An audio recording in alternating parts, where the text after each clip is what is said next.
जवाहरलाल नेहरू का पत्र। यह पत्र भारत के प्रथम प्रधानमंत्री पंडित जवाहरलाल नेहरू ने अपनी पुत्री इंदिरा प्रियदर्शनी को उस समय लिखा था जब वे मसूरी में शिक्षा प्राप्त कर रही थीं और नेहरू जी इलाहाबाद में थे।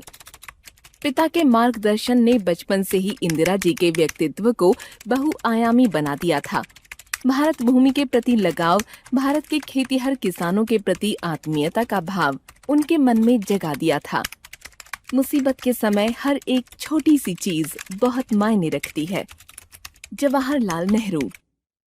प्रिय पुत्री इंदिरा, जब तुम मेरे साथ यहाँ इलाहाबाद में मेरे पास थीं, तो अक्सर बहुत सी बातें पूछा करती थीं।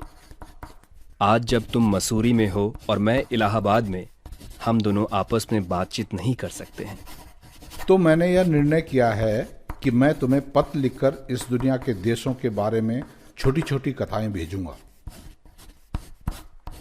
मुझे मालूम है कि इन छोटे छोटे खतों के बारे में बहुत थोड़ी सी बातें ही बताई जा सकती हैं, लेकिन मुझे आशा है कि तुम इन थोड़ी सी बातों को शौक से पढ़ोगी और समझोगी कि दुनिया एक है और जो लोग इसमें आबाद हैं वे सभी लोग हमारे भाई बहन समान हैं। शुरू में आदमी को अनगिनत कठिनाइयों का सामना करना पड़ा। उसे रोज खाना तलाश करने के लिए शिकार पर जाना पड़ता था। उन दिनों कोई आलसी आदमी जिंदा नहीं रह सकता था। किसी आदमी के लिए यह संभव नहीं था कि वो एक ही दिन में बहुत सारा खाना जमा कर ले और बहुत दिनों तक आराम से पड़ा रहे। इन्हीं दिनों जो दूसरी बड़ी तरक्की हुई वह थी खेती।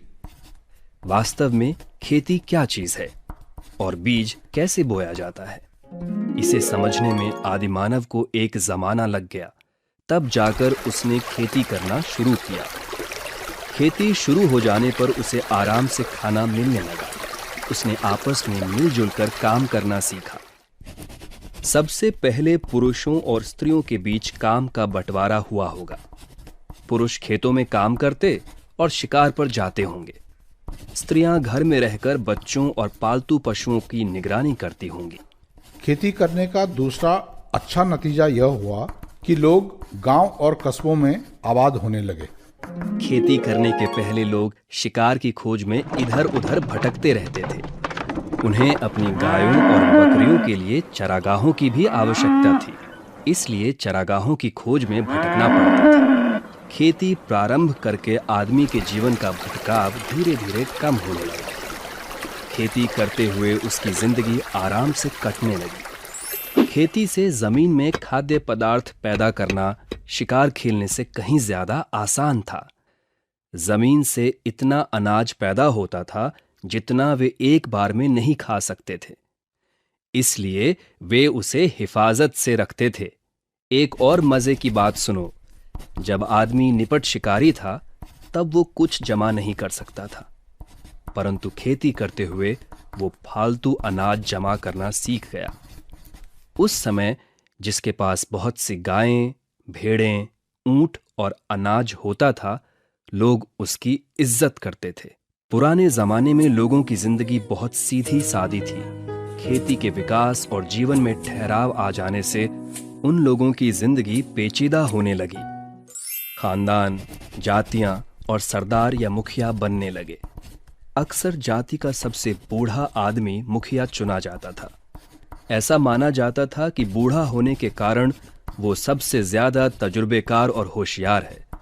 ये बुजुर्ग जाति के और आदमियों की तरह दूसरों के साथ मिलकर काम करता था और जितनी खाने की चीजें पैदा होती थी वे जाति के सब लोगों में बांट दी जाती थीं।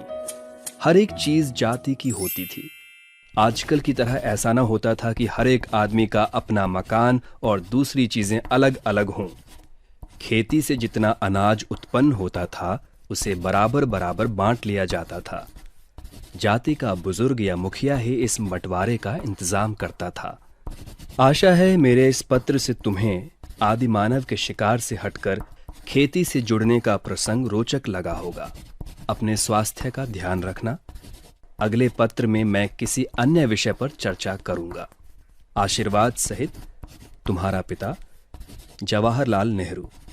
आनंद भवन, इलाहाबाद, अनूदित।